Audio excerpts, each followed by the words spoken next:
Okay, so you never take a learning opportunity and not milk it. So, I can tell a synopsis of what happened? Okay, so Aniela's friend died. There's not much information. It was somewhat of a car accident. But what she's feeling is anger. Okay? That's what she states to be feeling because her friends didn't notify her. Okay? So I am going to fill in the gaps where we left off on Tuesday from the model, but I put the 7 steps on the board because I want to just use this situation, if nothing else, to just talk about this, okay? So the first thing we learned, just as a recap, in the model is that every child has a mother and a father. What did we learn about mother and father?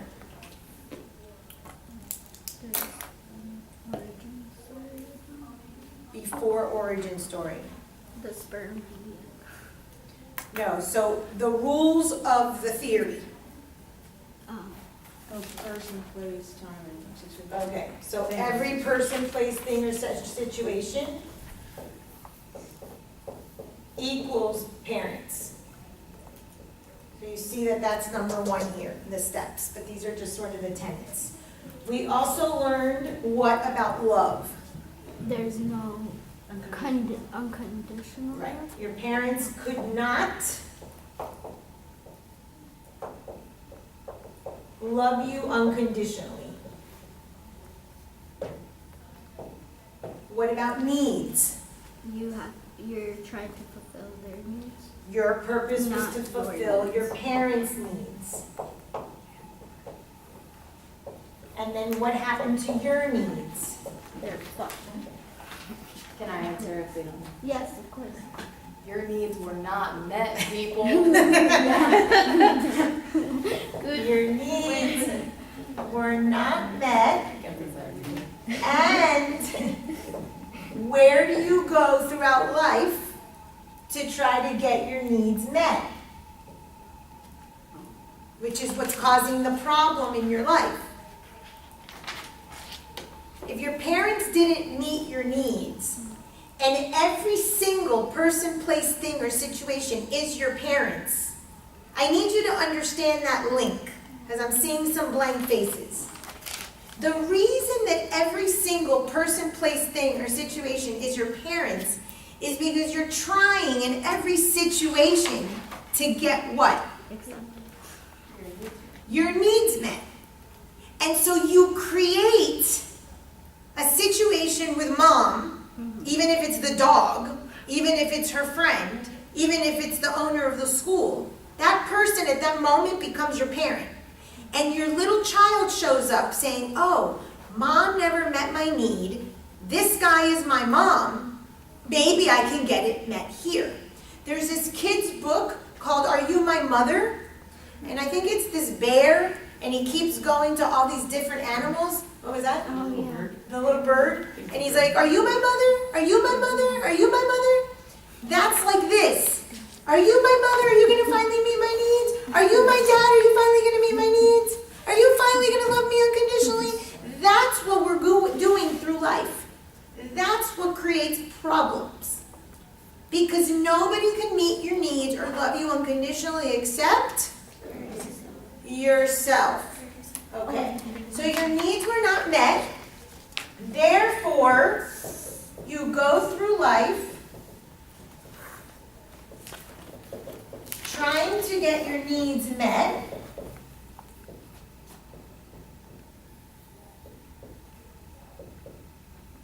You're the only one who can meet your needs. Now, what happened at the moment of conception?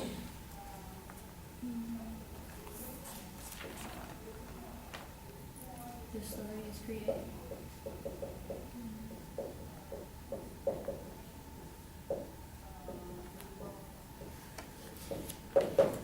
What story? What does that mean? Your subconscious. Okay, what happened at the moment of conception, at that moment? You're saying it, but finish out the thought. You create your subconscious because of their subconscious. Okay, so what was happening at the moment of conception? The mohong that your parents had in their head now becomes your mohong. Okay? So here's the mohong of mom and dad at conception. And this becomes your mind that you will fight about and fight with and think about yourself for the rest of your life until you start to hashtag do it differently. Okay? So now our mind is created based on the mind of our parents. What happens next after conception? What happens in pregnancy? What do we get in pregnancy?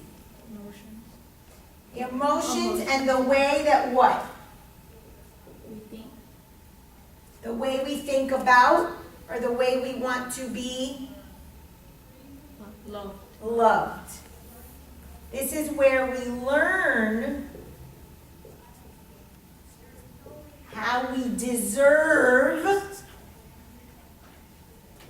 to be loved and why you're constantly dating the same person over and over again.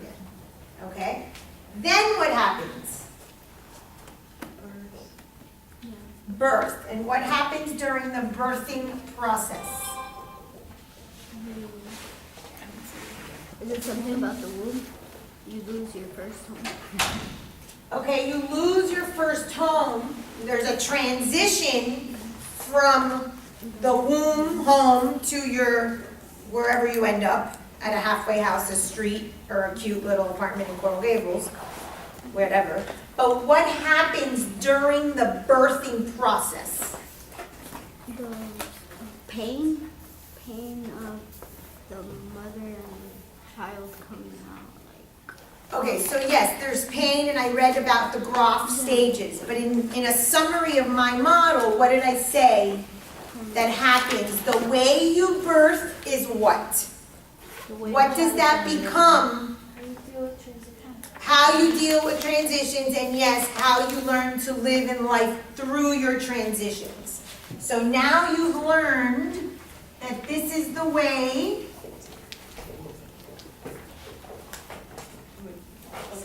to transition in life. Anybody here have a very hard labor? Me. Yours with your son? Oh, what?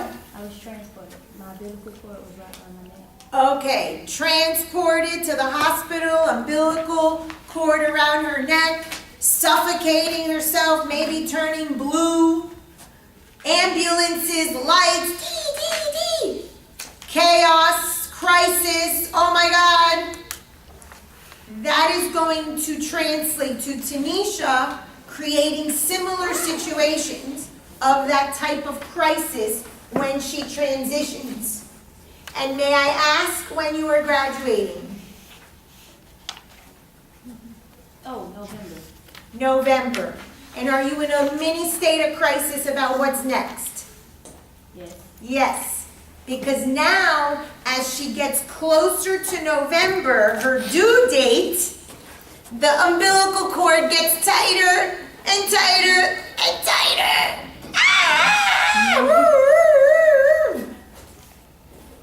And don't be surprised, do not be surprised that on her graduation day, a cop stops her. Or she's stuck in traffic because they have to transport a helicopter because someone is sick. We create the same environment.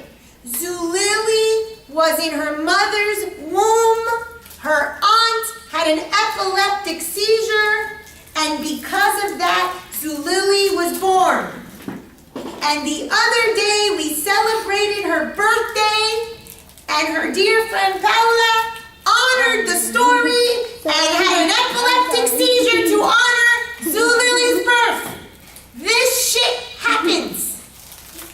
So if you're graduating and some helicopter is transporting some organ, we all know that Tanisha is graduating and we can think of her. She created her crisis and story finished.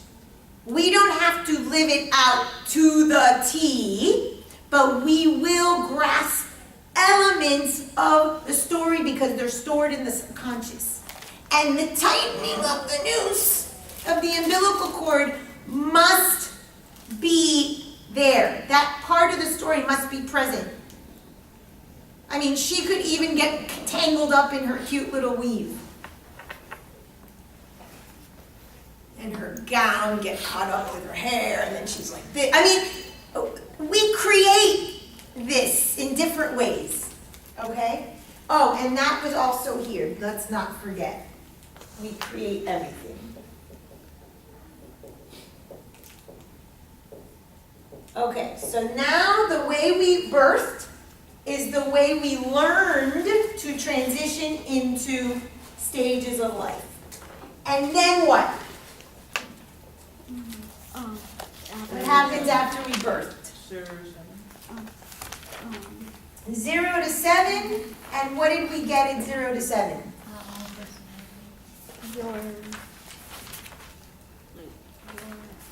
Like Okay. which You side say- of the parent we think? Yeah. Not yet. Puppets? What was that? Puppets? Not yet. We're going in order. I want you to have what happens between 0 to 7. What you What do you think? get? Identity? Yeah, what you think of I'm it. looking for a specific word. No. You get all of that, but what happens What's the 0 to question 7? What? What's the question again? What do you get from 0 to 7? That becomes Your Oh, the parents- card? No. your Costco card, but what do you get? Your parents' needs, wants. No. I don't know. You get your story. No. That's right. Because now you are living and have a story with characters. And the people and the traumas and the city and the country and all of that. You get your story. And what do we have? What do we do the minute we have a story? We add to. No, I'm just kidding. I don't know. What do we do the minute we get our story? Where we were born, who abused us, the good person, the bad Our characters. traumas? What? Our traumas? We're gonna get Oh, traumas here okay. too, but when you have your story, you will live it to a T. You are going to honor this story until the day you die, unless you have the 7 gates and get a metaphysical death, which we'll get to. We talked about that before. This is where you get your version of your life. And what happens in psychology usually? Where does psychology usually start? With the origin of the story.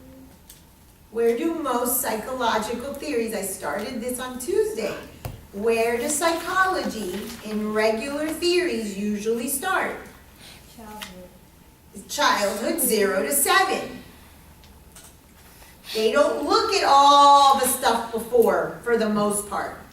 So here Your mind. is where most psychology and most theories are starting from. And we've decided that most of you, in your theory, are probably going to have some childhood influence. You're going to ask your clients about childhood. But each and every one of you, unless you don't believe it, now know that there is a whole story way before you were ever out of the womb. So you, as therapists, are equipped with more tools. Because you can ask about conception. You can ask about your parents when they were dating. You can ask about pregnancy. You can ask about birth. And you're starting to get the story before the client ever told you their story. And we learned from Paula that her parents were cousins and the family was not in support So she wasn't wanted, but then she was on the pedestal, and there's a confusion, and then there's illness if you marry within your family. And before we even know that she has a health issue, we know all the stuff that happened before she was even born. So before your client even walks in your room, because then eventually we're going to add astrology to it and all of that, you're going to have so much information. And then you're going to ask them their story. And lo and behold, the story is going to match up perfectly, because we must have our Costco card.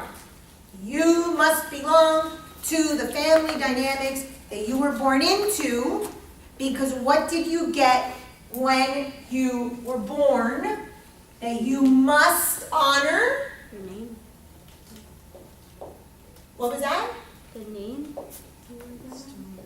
The value. The values. What else? Who was told that gays are bad? Okay, the beliefs, judgments. Beliefs. You basically got your own theory. You got your garbage can. You got your box. Anyone know the skit from SNL, Dick in a Box? You all got a dick in a box, except you put it on your head and it's filled with papers full of judgments and all these values. This you got upon birth, at conception really. This is what screws you up. Your problems arise when there is conflict between what you were taught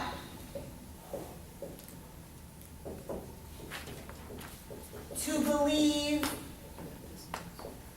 and what you really believe. If you don't like animals, Don't open an animal. don't open an animal shelter, even if your parents were veterinarians. That's just a silly example of how what you were taught and your judgments and your beliefs lead you to behaviors that you don't really want to engage in. And your client is coming because there is a conflict between what they believe and what they're doing, or what they value and what their family or society is telling them to value. That is the crux of the issue. And all of that started here. And the funny thing is that it started at conception. Your parents are now 70 years old. You're still attached to the stupid beliefs and judgments, and they've moved on because they're 70 years old. And you're still giving yourself beatings from something that happened when your parents were 16. And we keep the cycle. Some parents never move on. Some people stay in that dick in the box mindset. But most people, from when they conceive their child to their late 70s and 80s, changed. But as children, that we all are, we hold ourselves and our parents to this. And we're pissed because of this. And then we don't grow, we don't forgive. And we perpetuate and perpetuate and perpetuate. So this is how it all starts. So before we go into the steps, although I'm going to use Anielle as a guinea pig because I need to feel where this anger is coming from. So her friend dies, she doesn't get notified. And you say you're feeling anger. Yes. Okay? So, The person, place, thing, or situation is your mother or your father. Who creates more anger in you, mom or dad? Or both?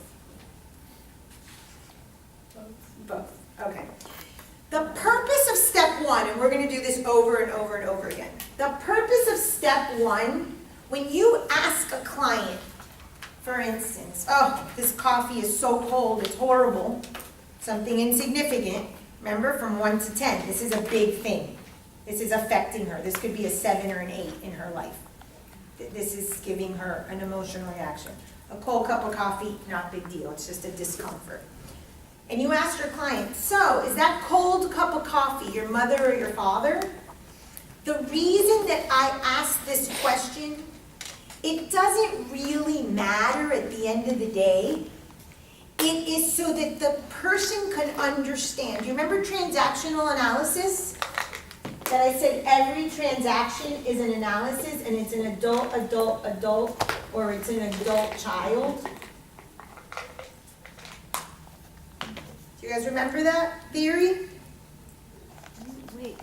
If you are talking to someone and you treat them like an adult, the response is that they respond back to you as an adult. But, and oftentimes clients do this, therapists do this, and doctors do this, they put the client in a role of child. So then the child is there, and then there's a parent, there's not an adult. We want our transactions to be adult.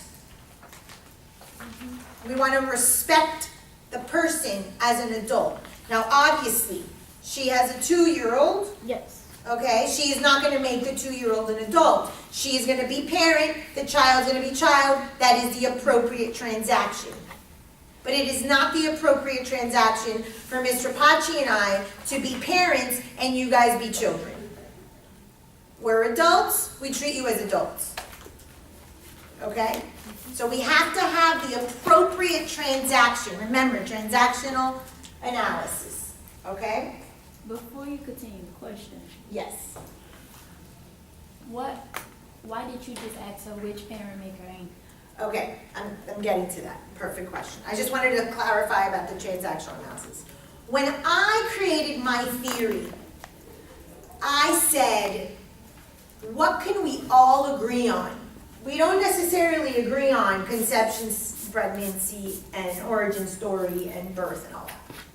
But every single human being, and there's very, very, very little in this world. Remember I told you, if it's not absolute truth, it's? If it's not absolute truth, it's? The opposite. Judgment. Ego. Okay. So, when you fight for things that are not absolute truths, it's just your ego. You want to be right because you want to be right. But that doesn't mean that that's the answer. There are very few absolute truths in the world. One of them is gravity. One of them is we all need air. We need water. These are absolute truths we can agree on, right?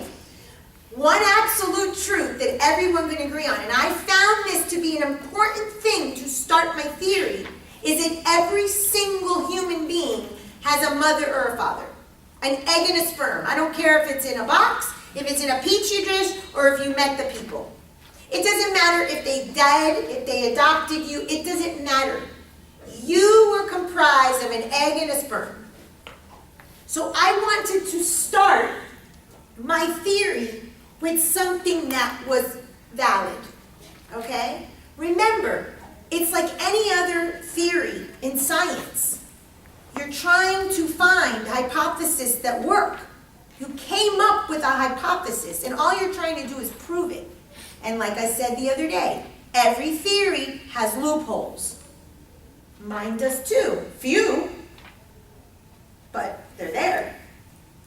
So, Tanisha, I ask if the situation or who makes her angry is her mother or her father. Because the first tenet, the first step in the model is Is this person, place, thing, or situation your mother or your father? What happens to the psyche when I ask you, is that orange juice your mother or your father? Who do you become? Not me, one or the other. Well, there's only 3 spaces: mother, father, and child. If the juice is mom, dad, or both, who must you be? Mom. You must be the child. We have to understand a few things. And I'll repeat this 101 times, and you'll get it. What did I tell you the other day about the alliances that we have with our parents? Every single child is born into this. And every single child has what? An alliance with whom? With only one of the parents. This is super, super important. You do not have an equally balanced relationship with your mother or your father. None of us do. It doesn't exist. Maybe that's a loophole. Maybe somewhere in China that exists. It's never crossed my path, and I have clients all over the world. When we are born, the child has an alliance with one of the parents. That means, and do you remember from family constellations, what happens when you're in the wrong spot? You go to, eventually go to the spot you're supposed to be. Exactly. Well, you hope. That's one of the points of therapy. Remember Catriel? And he was the dad. So here's his mother, and his father was out. And here's Catriel, the child being the father. So Catriel is married to his mother. Trisha. Remember Trisha? What did we say about Trisha? Trisha is married to her father, even though he's dead. That's why she could not have another relationship. The role of husband is already taken by the father. We must understand that in your triad, you as the child, the client as the child, we are always the child, had a wrong alliance with one parent. You favored them, you hated them, you had them on a pedestal, it doesn't matter. It wasn't equal. Why is this important? What happens to the psyche of a child when the child has a wrong alliance with a parent? What goes wrong in that child's psyche? Confusion. Confusion, yes. But what else? The way they form relationships. The way they form relationships is absolutely inappropriate. Excellent. What else? They confuse with their identity. They confuse what? With their identity. They're confused with their identity and their role in society and in the family. And they lose their place. Nobody has their place correctly. I have a saying. All these sayings I have. I was in Amsterdam, and we're in the airport, and there's this big sticker, and Sophia's like, mind your plek, quack, quack, quack, quack, quack. Mind your plek. It just sounded funny. So we were going to visit a friend of mine, just 30 minutes outside of the city, and I said, Lily, what's plek? And she's like, oh, that's kind of an abrasive word. And I said, no, it's in the airport. It says mind your plek. And what they're saying is mind your things, but really it's like mind your place. So I said, as one of my quotes, a lot of people have problems with money. We've talked about this. Self-worth, the element of earth, the element of the lower chakras of being here, is related to self-worth, and money is one of those ways.